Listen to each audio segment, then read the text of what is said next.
在6个月之前的今天，1月15号，我发了一封简讯给非凡，那个时候他还在英国念书。我问他什么时候回台湾，他说1月底再回台湾。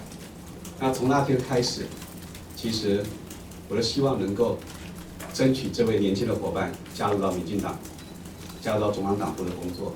我第一次跟左主席报告说，这个副秘书长，我们可不可以来争取非凡加入？主席跟我说，你觉得有可能吗？那我说我也不知道有没有可能，但我觉得他是一个合适的人选。主席跟我说，他觉得如果能够争取到他，他觉得对民进党争取未来大选和争取永续发展，以及让民进党跟社会有更多的连结，他觉得这是非常非常正面。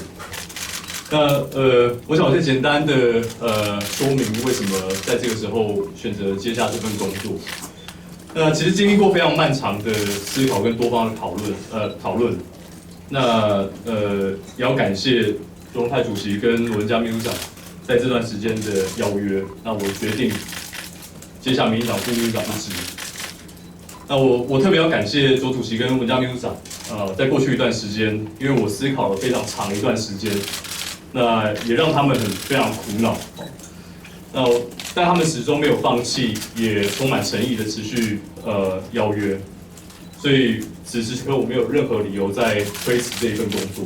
那至于对于民进党过去，我确实有过非常多的批评，但是我想说，如果对于这个政党，如果我只有批评的话，那我今天不需要来到这个地方。